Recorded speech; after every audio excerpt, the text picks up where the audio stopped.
Con el gusto de saludarles, este es su programa Reflexiones con un servidor, Andrés Mares, transmitiendo a través de nuestra señal de RTQ conectados contigo en el 100.3 de FM para toda el área metropolitana de la ciudad de Santiago de Querétaro y también a través del 1200 de AM para llegar a Jalpan de la Serra y toda la zona, la queridísima zona serrana de este hermoso estado de Querétaro. Y hoy vamos, bueno, también, perdón, pueden ver la grabación en nuestro canal de YouTube, Andrés Mares.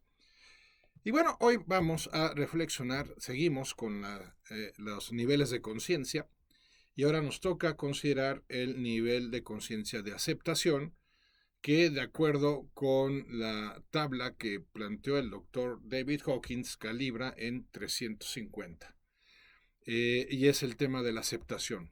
En ese nivel de conciencia, pues nosotros llegamos a un nivel de responsabilidad porque no solo llegamos a aceptar lo que no podemos cambiar en nuestras vidas, que ya es un gran logro, como lo vamos a profundizar a lo largo de nuestro programa, sino que también ya nos reconocemos como responsables, los principales responsables de lo que experimentamos a lo largo de nuestras vidas.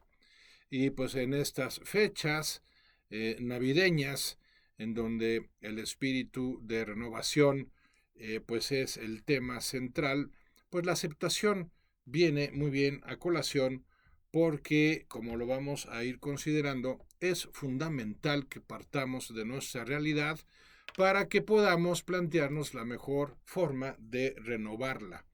Estamos por celebrar la natividad de Jesús y bueno, pues la natividad hace referencia a un nacimiento y nosotros sí ya nacimos, pero podemos plantearnos renacimientos de manera que con un sentido de responsabilidad particular nos dispongamos a mejorar nuestra experiencia de vida y la manera en que vamos a mejorar nuestra experiencia de vida es mejorando nuestra disposición para aprender, nuestra disposición para mejorar.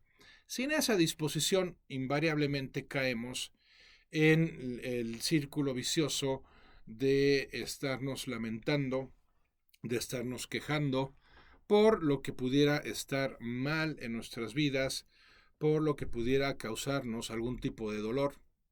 Y eso solamente para alimentar un malestar que se va haciendo cada vez más extensivo en términos de duración y más intensivo en términos de profundidad y que lo único que va generando pues es una percepción todavía más negativa de las cosas y así se va cerrando el círculo que bueno en estas fiestas insisto tendríamos que plantearnos si nos encontramos en él tendríamos que plantearnos romper con ese círculo que se retroalimenta a sí mismo con el malestar y la queja que nos predisponen a formas equivocadas de proceder que incrementan el malestar y que se retroalimentan con la queja. El tema de la renovación ha de inspirarse y el de la aceptación se han de inspirar en la búsqueda de la felicidad. ¿No? Nuestra felicidad es, sin duda, antropológicamente, nuestro principal motivador para sacar las cosas adelante. Pero muchas veces pensamos que las fuentes de nuestra felicidad se encuentran fuera de nosotros. Se encuentran en la experiencia del tener, o en la experiencia del hacer, o en la experiencia del convivir.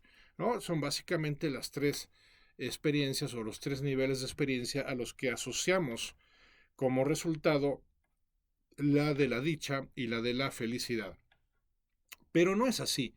Ciertamente hay muchas cosas fuera de nosotros que pueden contribuir a sentirnos mejor.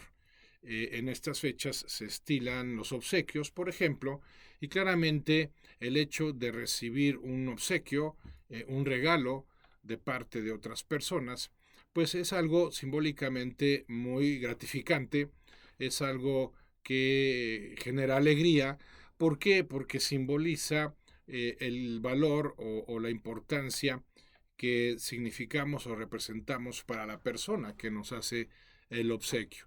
Claramente estoy hablando de cuando se da realmente como una manifestación de ese valor y no cuando se da por una mera expresión de interés, porque también hay que decirlo, es triste pero pues real, muchos obsequios se dan por un tema de interés, por un tema de conveniencia, no por un tema de amor, no por un tema de buscar simbolizar ese afecto hacia determinadas personas. Pero en los casos en los que así sea, pues es muy representativo de qué es lo que estamos queriendo plantear con la aceptación.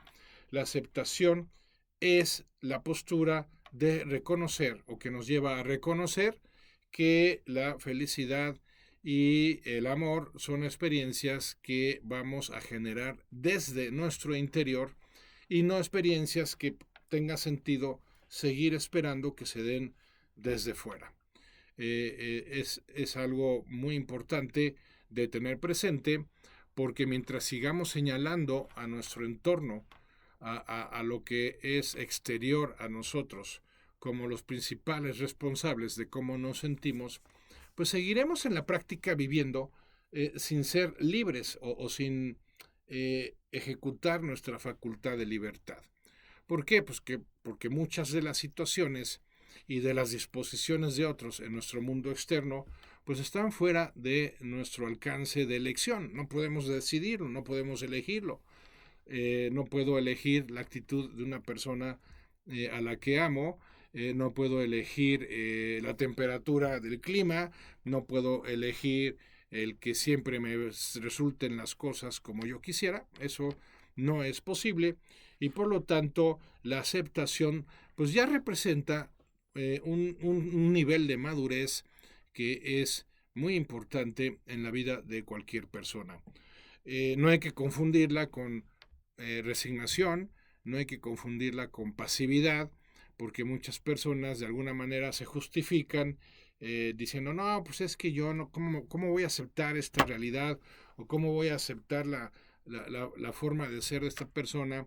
Eso es conformarse, eso es resignarse. No, a ver, eso no es conformarse ni resignarse, es simplemente partir de una realidad que por más que nos pueda disgustar o desconcertar, pues va a seguir siendo así. Y es el hecho de que no podemos cambiar a nadie y de que muchos de los aspectos de la realidad que estamos viviendo pues estarán por lo menos temporalmente fuera de nuestro alcance. Entonces, este nivel de aceptación pues genera o empieza a generar una profunda calma, tranquilidad interior, hasta paz, me animaría a aseverar, porque es el paso previo a soltar un tema o a soltar una relación que nos está generando pesar, nos está generando una carga emocional más bien negativa, porque seguimos esmerándonos o pretendiendo encontrar la forma de cambiarlo. Y cuando uno finalmente dice, pues no, a ver, la realidad es que no puedo cambiarlo, ya lo acepto, ¿no? Lo reconozco, o sea, la aceptación es más un reconocimiento que una resignación, reconozco que no puedo hacer nada al respecto, entonces a raíz de ese reconocimiento ya puedo estar en condiciones finalmente de soltarlo. Cuando finalmente ya lo puedo soltar, entonces ya puedo plantearme pues otras realidades o el siguiente paso en mi vida sobre el cual tenga más sentido abocarnos y esmerarnos.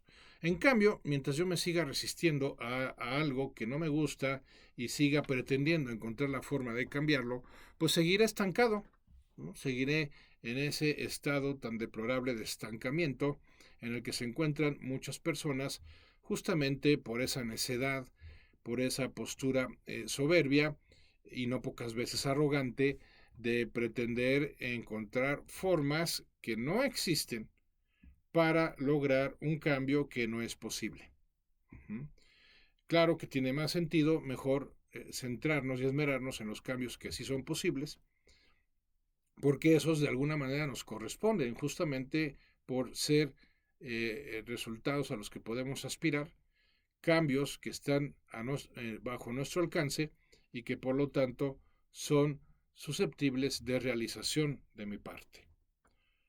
Por eso, en el nivel de aceptación, al individuo, nos dice el doctor Hawkins, le interesa menos juzgar, por lo que se dedica a resolver cuestiones y a descubrir qué puede hacer con respecto a los problemas, ¿no? Empieza a hacer lo que yo llamo un inventario de la aceptación, es decir, un listado de las cosas que preocupan, de las cosas que molestan, y una vez completado ese listado, pues se filtra, se depura, haciendo a un lado lo que pues termino reconociendo que no puedo cambiar, ¿no? Tacho de esa lista lo que está fuera de mi alcance para mejor centrarme, disponer de tiempo y energía para aquello, para dedicarlo a aquello que sí puedo cambiar y entonces sí darle sentido a todo el desgaste y esfuerzo que pueda implicar ese cambio, pero sabiendo que hay posibilidades reales de poderlo lograr.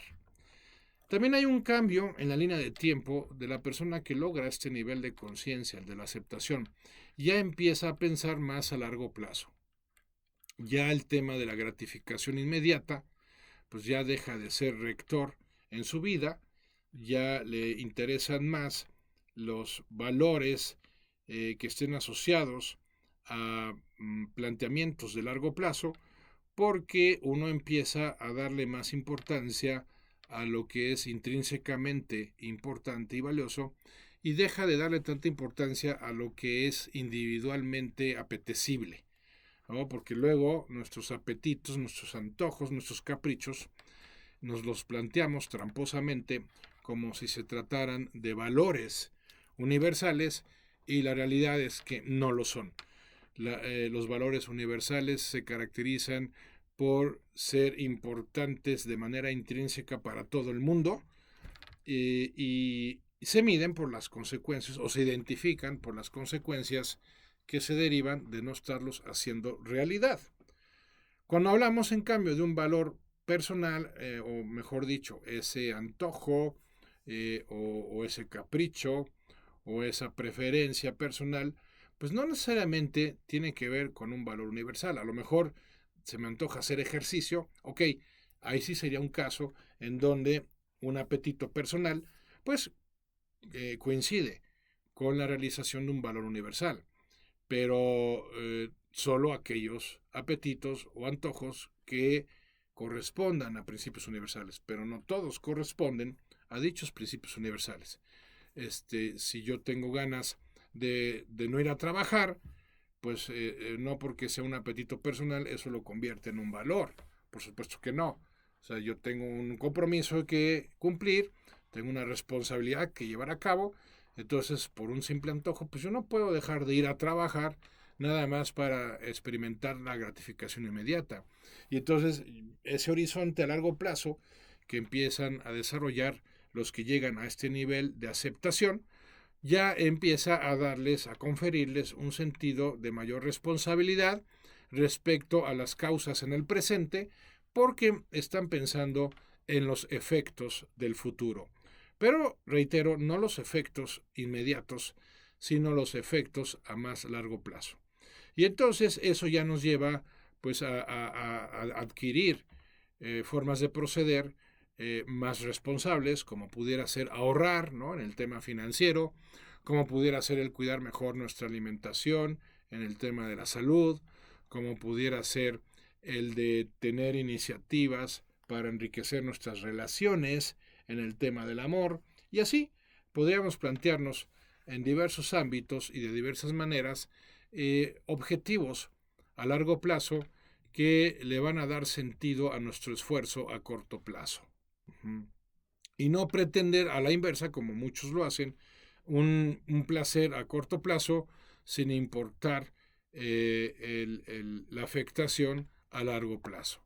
Esa es la tragedia que se termina dando en la vida de muchas personas que estuvieron dispuestas de manera insensata a sacrificar las consecuencias de largo plazo por darle prioridad a los beneficios a corto plazo. A ver, como todo hay que procurar un equilibrio, No se trata tampoco de renunciar por completo a las gratificaciones inmediatas, por supuesto que no, pero sí se trata de no hacerlo, de no mantenernos en ellas a costa de consecuencias a largo plazo, ¿no? Vamos a plantearnos objetivos a largo plazo que vamos a respetar de manera contundente, pero también abriéndonos a experiencias de corto plazo que puedan ser muy gratificantes y muy satisfactorias, pero siempre pensando en una jerarquía en donde le demos su lugar y su prioridad a lo que realmente importa sobre aquello que simplemente me gusta. Continuando con el planteamiento del doctor Hawkins, nos dice, la aceptación es el resultado de la sabiduría y de la renuncia a los posicionamientos, pues acepta que las variadas expresiones de la vida están de acuerdo con la voluntad divina y por lo tanto la creación es multitudinaria en su expresión como evolución. La aceptación no se queda en las dualidades de blanco-negro, una cosa o la otra, y es capaz de pasar por encima de la tentación de juzgar. La aceptación ve que las cualidades percibidas son intrínsecas a la condición humana y reflejan el karma individual, el grupal y el que es innato a la especie Homo sapiens. La sociedad incluye una mezcla de distintos niveles de desarrollo evolutivo, incluyendo un panorama de opciones y formas alternativas de moverse por el laberinto de espejos existencial. Entonces, ¿qué implica o a qué se refiere el doctor Hawkins con este planteamiento? Que la aceptación también es el punto de partida para una percepción mucho más profunda de las cosas y de la vida. Tan profunda que nos permite justamente identificar o diferenciar lo falso de lo verdadero, lo auténtico de lo que no lo es, y podernos abrir a la experiencia de lo que realmente tiene, una vez más, sentido y significado en nuestras vidas. ¿Y todo por qué? Porque se profundiza en la condición de la naturaleza humana. Una naturaleza que no solo se caracteriza por el tema de la inteligencia, sino que además se caracteriza por el tema de la libertad. Y entonces la persona que se encuentra en este nivel de conciencia acepta que las cosas se pueden dar bajo términos y condiciones que a uno no le gustarían, pero también acepta que uno puede terminar descubriendo no solo las reglas del juego de la vida, sino los principios que funcionan a nuestro favor para el desarrollo en ellas. Y eso implica, a su vez, pues recurrir más a la conciencia y menos al consciente, y mucho menos a la impulsividad asociada al subconsciente. Es decir, nos vamos volviendo más intuitivos, vamos captando esa realidad que aunque no pueda expresarse o explicarse de manera racional, no deja de generar un tipo de entendimiento o claridad de una forma más analógica, tal vez no tan lógica, pero sí lo suficientemente analógica como para entender los misterios de la vida, no en cuanto a su contenido, sino en cuanto a su dinámica, y adherirnos dócilmente a esos misterios, que es una forma también de decir que nos adherimos al designio de Dios, y porque dejamos de juzgar, lo que nos suele apartar del fluir con la vida, o de lo que podríamos denominar la providencia de Dios, justamente es el juicio, es ese afán de pretender etiquetar toda experiencia por pretender analizarla y entenderla, cuando muchas veces la realidad es que ni la analizamos bien, ni mucho menos la entendemos bien. ¿Qué procede para llegar al nivel de aceptación? Observar las cosas con mayor atención, recurrir menos al análisis, recurrir menos a ese síndrome del mayate, como me gusta decirle, que es ese afán continuo, constante, desgastante de estarle dando vueltas y vueltas en la cabeza a determinado asunto, sin llegar, por supuesto, a ningún tipo de solución o a ningún tipo de opción que pueda tener alguna razón o sensatez para planteárnosla. No, al contrario, ese síndrome de estarle dando vueltas obsesivamente a los temas y a las cosas, pues no hace más que promover que nos perdamos en lo que llama el doctor Hawkins el laberinto de espejos existencial, ¿no? Es decir, caer en la trampa de las formas, de las superficies, de las apariencias, dejar de percibir los contenidos, la realidad, y por lo tanto pues ponernos en una situación de mucha volatilidad emocional, de mucha volatilidad intelectual. ¿Por qué? Porque pues terminamos confundidos, ¿no? Sobre qué es lo real, qué no lo es, qué es lo correcto, qué no lo es. ¿Por qué? Porque andamos juzgando.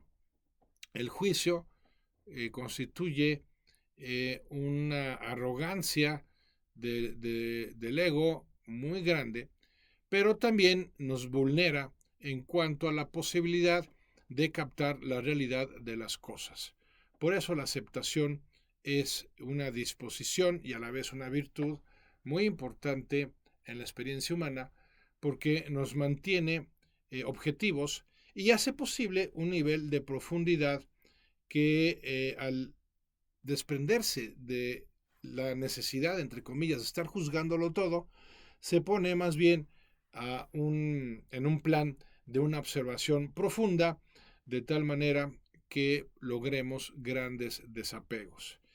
Y entre ellos, por cierto, y me remito a las palabras del doctor Hawkins, cuando se renuncia al deseo de cambiar o de controlar a los demás, la libertad es recíproca y uno no puede ser controlado por las opiniones o los valores de otros, y tampoco tiene deseo o necesidad de aprobación. Imaginémonos, o sea, la libertad que se experimenta cuando uno ya se vuelve, digámoslo así, indiferente a la percepción de los demás. Bueno, no, indiferencia no sería el término más apropiado. Cuando uno deja de verse afectado por la postura de los demás, porque indiferencia pues implicaría una falta de interés o de amor hacia los demás, y no es el planteamiento que quiero transmitir, sino el de una persona que se encuentra por encima del que dirán, gracias a esa libertad que ha logrado porque renuncia al deseo de juzgar a los demás, y cuando se renuncia a ese deseo, pues sucede algo maravilloso, que uno, sin proponérselo de hecho, empieza a sentirse cada vez menos afectado por los juicios de los demás hacia uno mismo. O sea, es una ganancia por doble vía. Por un lado, logramos la tranquilidad, la calma interiores cuando dejamos de juzgar, pero también por otro lado, logramos reducir significativamente nuestro nivel de afectación cuando enfrentamos el desacuerdo, la crítica o el juicio de los demás. Bueno, pues es una doble ganancia, sin duda, amigas, amigos míos, que conviene plantearnos de cara a un proceso de evolución de nuestro nivel de conciencia que se termina viendo reflejado en una maduración de nuestra experiencia emocional, por un lado, y una cada vez mayor claridad de nuestras percepciones hacia la vida, por otro. El doctor Hawkins más adelante nos plantea las dinámicas del ego en el proceso de aceptación. Y nos dice, la aceptación es aplicable tanto al mundo interno como al externo. Gracias a la educación espiritual, queda claro que el ego, debido a su estructura innata, tiende al error perceptual y que, mediante la disposición a renunciar a los posicionamientos, es posible trascender estas distorsiones perceptuales. La madurez de la aceptación incluye la capacidad de asumir tranquilamente las limitaciones personales y humanas sin perder autoestima, porque los juicios de valor pierden su validez y ahora se ven fundamentalmente como elecciones personales y arbitrarias. Por lo tanto, se destrona a las opiniones personales que pierden su tendencia a dominar por la mera presión emocional. poderosísimo efecto, pues, el de que nosotros nos dispongamos a aceptar, uno, que como no podemos cambiar la mayoría de las realidades que experimentamos, ni a la mayoría de las personas con las que nos relacionamos, entonces carece de valor, de sentido, de justificación el seguir juzgando a los demás y juzgándonos a nosotros mismos. Y entonces nos liberamos de una tremenda presión emocional cuando nos disponemos a finalmente dejar de juzgar, porque estamos entonces disponiéndonos más a un ejercicio de contemplación que a un mero y muchas veces infructuoso ejercicio de racionalización de lo que nos está aconteciendo en nuestras vidas. Ahora bien, cabría preguntarnos, si no es a través del juicio, ¿a través de qué nos podemos relacionar con los significados y con las interpretaciones de lo que nos acontece? Bueno, pues a través del discernimiento, de un discernimiento liberado de la carga emocional que suele estar asociada al juicio. No es lo mismo etiquetar una experiencia que discernir sobre ella. Cuando hablamos del discernimiento, justamente estamos hablando de un proceso de consideración sobre lo que está aconteciendo que parte de la observación atenta para poder identificar la esencia de lo que está aconteciendo, pero sin personalizar dicha situación, que es ahí donde se genera la carga emocional negativa. Cuando, por ejemplo, vamos a pensar en estos tiempos en donde está empezando a ser ya más frío, ¿no? Una persona juzga la experiencia y dice, qué barbaridad, ¿cómo es posible que no se haga nada con respecto al cambio climático y que tengamos que contrarrestar estos fríos espantosos? ¿Y cómo es posible? ¿Por qué no salí con un metabolismo, por qué no nací con un metabolismo más resistente al frío? Y empezamos a personalizar la experiencia de tal manera que lo desagradable que nos pueda resultar, de alguna manera nos las ingeniamos a través del juicio para que nos haga sentir menos valiosos, menos importantes, con menor autoestima.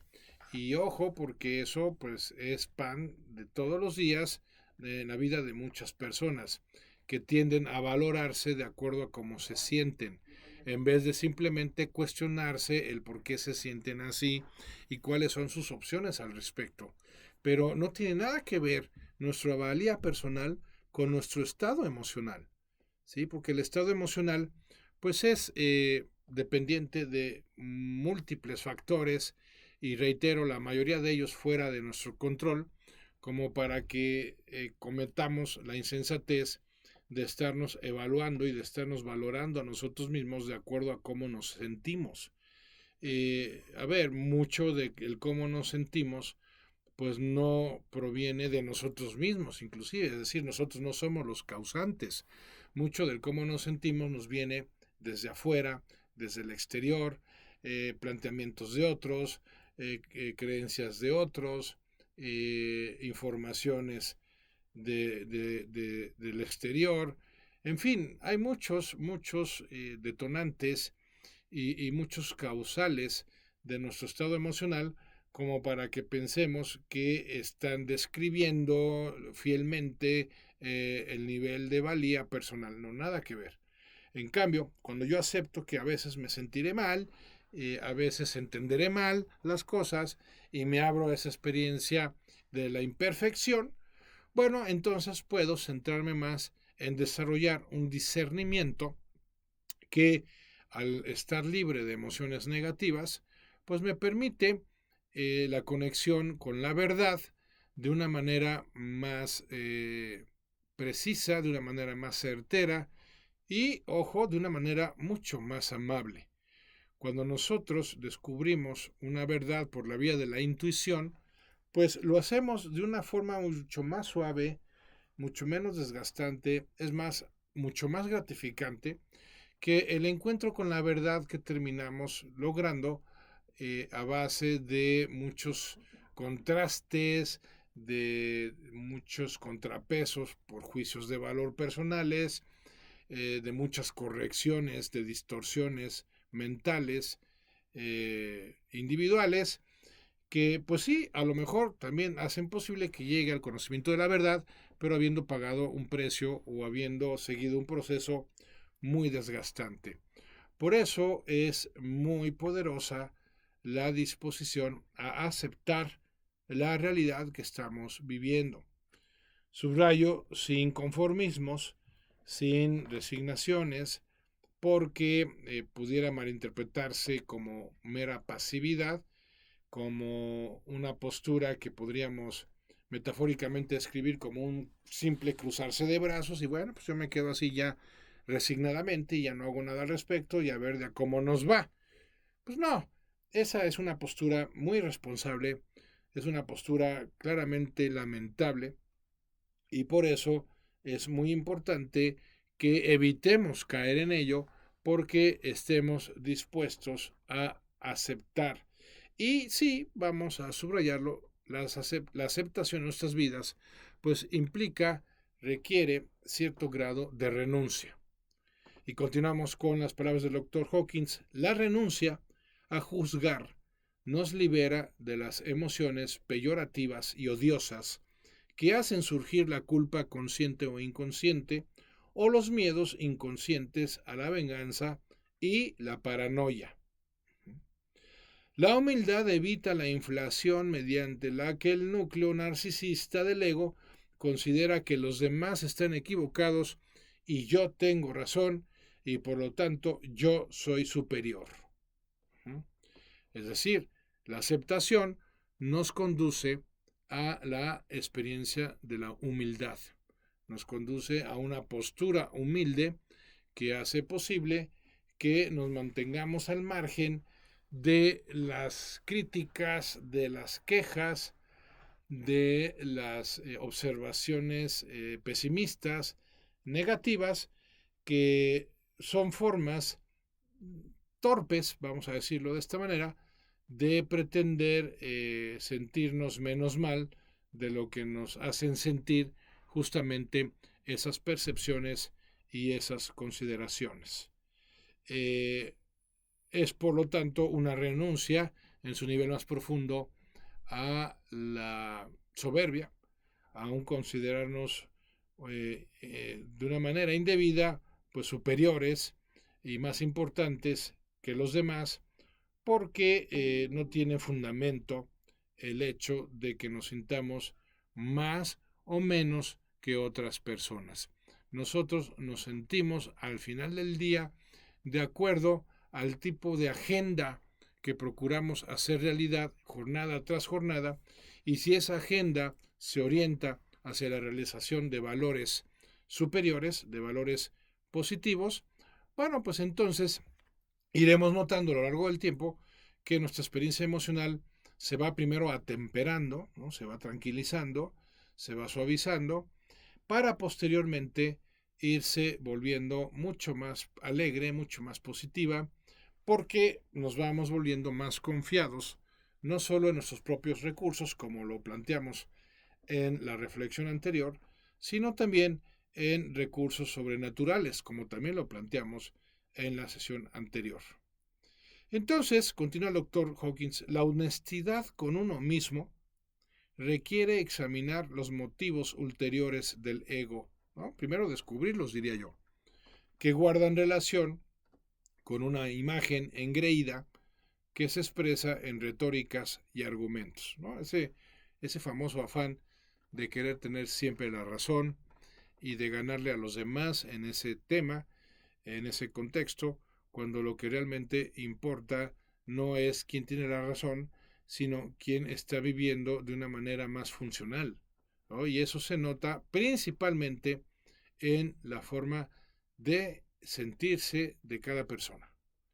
Porque luego hay personas que se consideran con la posesión de la razón o de la verdad, pero se sienten habitualmente mal, están de malas, y ese malestar pues como que nos lleva a dudar de si realmente son poseedoras de la verdad, y porque no entendemos cómo una persona que es poseedora de la verdad puede mantenerse en altos niveles de amargura, de necedad de malestar en general, porque la verdad nos hace libres, lo sabemos por un planteamiento de Jesús, ¿no? La verdad nos hará libres, ¿ok?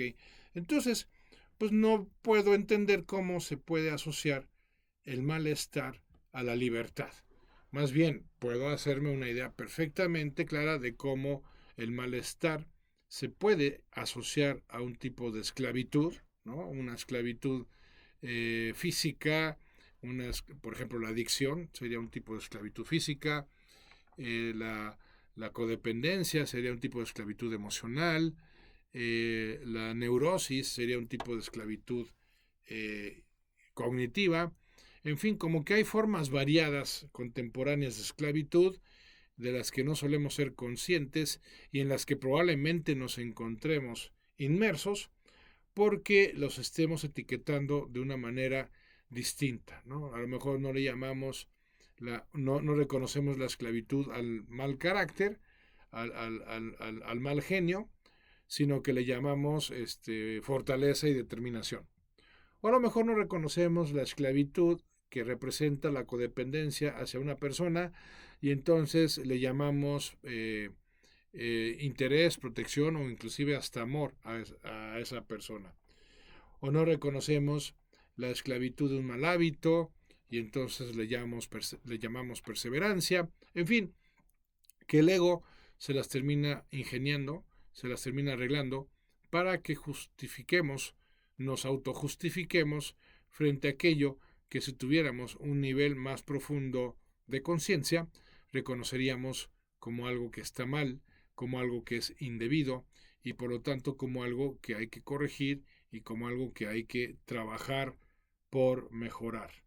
A eso se refiere el doctor Hawkins con la honestidad con uno mismo, en donde nosotros revisemos primero cuáles son nuestros motivos profundos reales, segundo cuáles son nuestros significados que nos mueven en la vida y cuál es el sentido que perseguimos a lo largo de ella.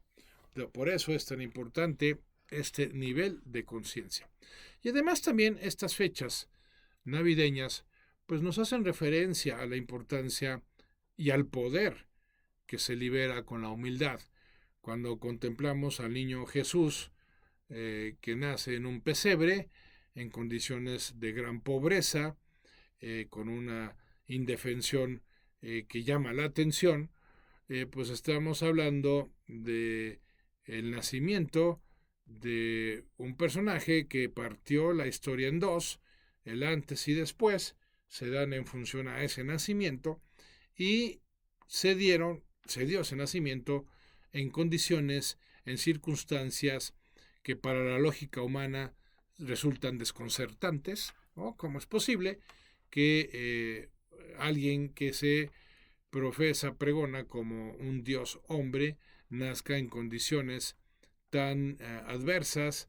Además, no solo fue pobre su nacimiento, sino en un contexto de refugiado, ¿no? Porque poco después de su nacimiento tuvieron que huir por la persecución de Herodes, y entonces, ¿cómo es posible que alguien que ostenta semejante dignidad, pues tenga un nacimiento tan desfavorable a la percepción de algunos hasta deplorable? Pues sí, porque justamente en la humildad se puede cimentar o se ha de cimentar la, eh, el edificio de un poder personal que puede ser completo, que puede ser expansivo y que claramente pues es real.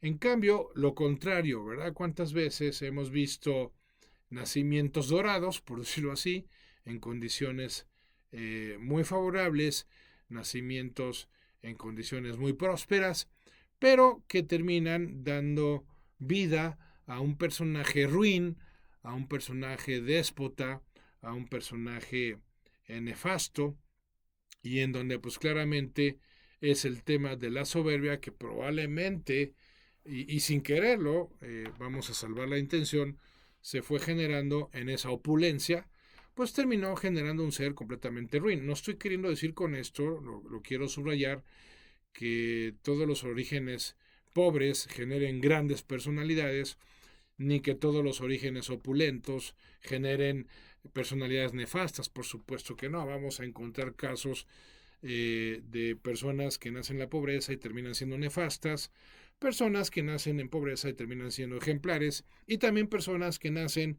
en abundancia y terminan siendo ejemplares, así como personas que nacen en abundancia y terminan siendo nefastas. No estoy queriendo estandarizar la pobreza para ponerla en un nivel superior a la opulencia, por supuesto que no, pero sí estoy queriendo subrayar la importancia de la humildad.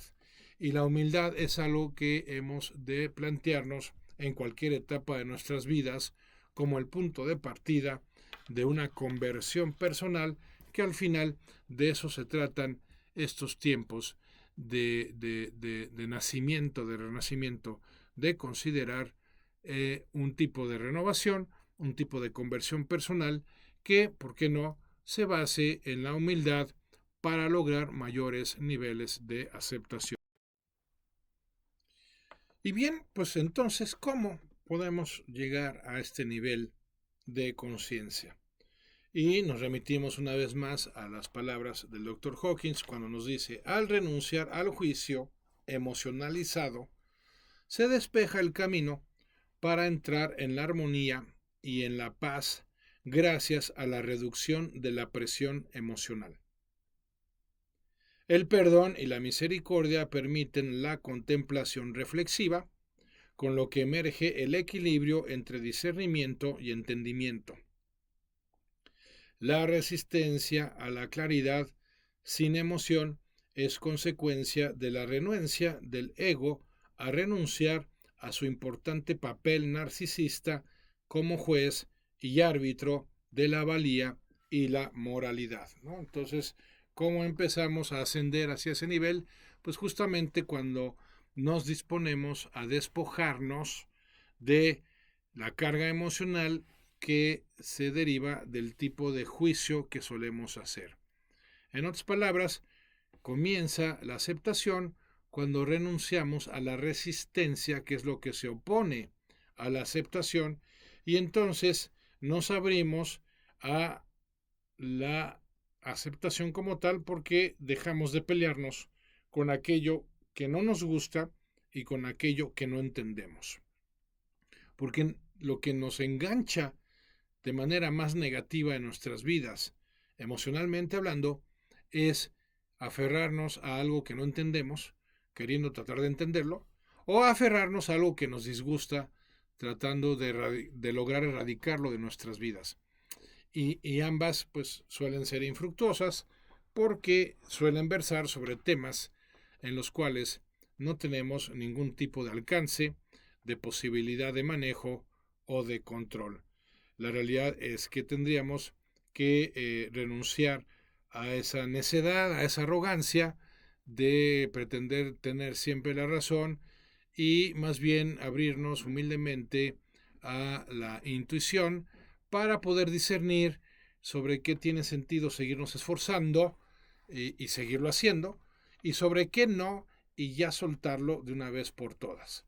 Porque si nos seguimos esmerando en esa pretensión de cambiar lo que no puedo cambiar, lo único que vamos a lograr es acumular desgaste, es amargarnos emocionalmente, y bueno, pues no suele terminar bien una historia que se sigue sustentando en semejante necedad. Continuamos con el Dr. Hawkins. El ego pretende ser piadoso y alimenta secretamente su actitud de soy más santo que tú, que es la energía que absorbe y estima. Teme que su valor e importancia disminuyan si renuncia a su posicionamiento y se convierte únicamente en un sirviente de Dios, en lugar de ser el mismo Dios en su estimación secreta. Así, el núcleo de la resistencia es la ilusión y la pretensión del ego, cuidadosamente escondidas, de ser omnipotente y divino. Este es un punto crucial, el reconocer que no somos Dios y por lo tanto nos podemos equivocar, y por lo tanto no siempre se podrá llevar a cabo nuestra voluntad. Y entonces, como no somos Dios, hemos de ubicarnos como servidores de Él, y bueno, yo propondría como hijos de Él. Y entonces cambiar nuestra dinámica de relación con Él para dejar de pretender ser sus meros representantes, como si eso nos concediera el derecho a imponer nuestro criterio, y más bien reconocernos como hijos amorosos que quieren complacer a su padre, y en eso se esmera día con día, porque finalmente pues también es lo que estamos memorando en estas fechas, ¿no? El nacimiento de un hijo de Dios que pues se, se pone en un plan de obediencia hacia el designio de su padre, con una sencillez, con una humildad, que pues siguen siendo motivos de reflexión, a pesar de haberse tratado de un acontecimiento que se dio hace 2000 años. Y por eso consideraba importante que contempláramos más de cerca este nivel de conciencia de la aceptación, porque al cimentarse en la humildad, pues se constituye en una excelente guía de qué hemos de plantearnos, de qué podemos proponernos de cara al próximo año, que está cada vez más cerca de nosotros. Y tomar nota de aquellas posturas, reacciones, respuestas, conductas de nuestra parte en este año, pues que hayan sido justamente eso, arrogantes, necias, soberbias, para pues bajar la guardia y mejor disponernos a una nueva forma de afrontar esas realidades, esas situaciones, una forma más poderosa, porque sea una forma mucho más dócil y también mucho más humilde. Y bueno, pues hasta aquí la reflexión de esta ocasión. No me resta más que desearles una muy feliz Navidad en compañía de sus seres más queridos. Y bueno, pues como decíamos al inicio del programa, como se trata de una época de obsequios, pues también aquí en su programa Reflexiones queremos hacerles un obsequio a todas las personas, a todos nuestros radioescuchas, que nos manden un correo a info@andresmares.com, info@andresmares.com, y nos pongan deseo mi obsequio navideño, y entonces les enviaremos un ebook, un libro electrónico que escribí hace tiempo, que se llama Los 7 hábitos de la prosperidad financiera. Con mucho gusto se los vamos a obsequiar en esta Navidad a todos los que nos manden un correo solicitándolo, ¿verdad? A info@andresmares.com. Ahí estará con ustedes.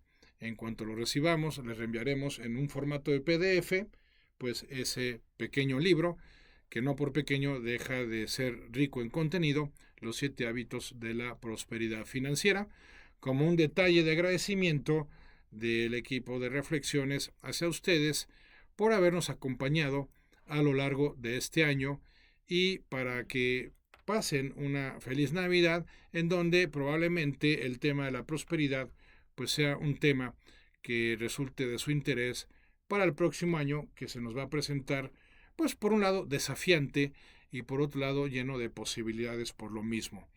Pues entonces mándenos su correo diciéndonos deseo mi obsequio de reflexiones, y con mucho gusto por la misma vía les haremos llegar el PDF de los 7 hábitos de la prosperidad financiera.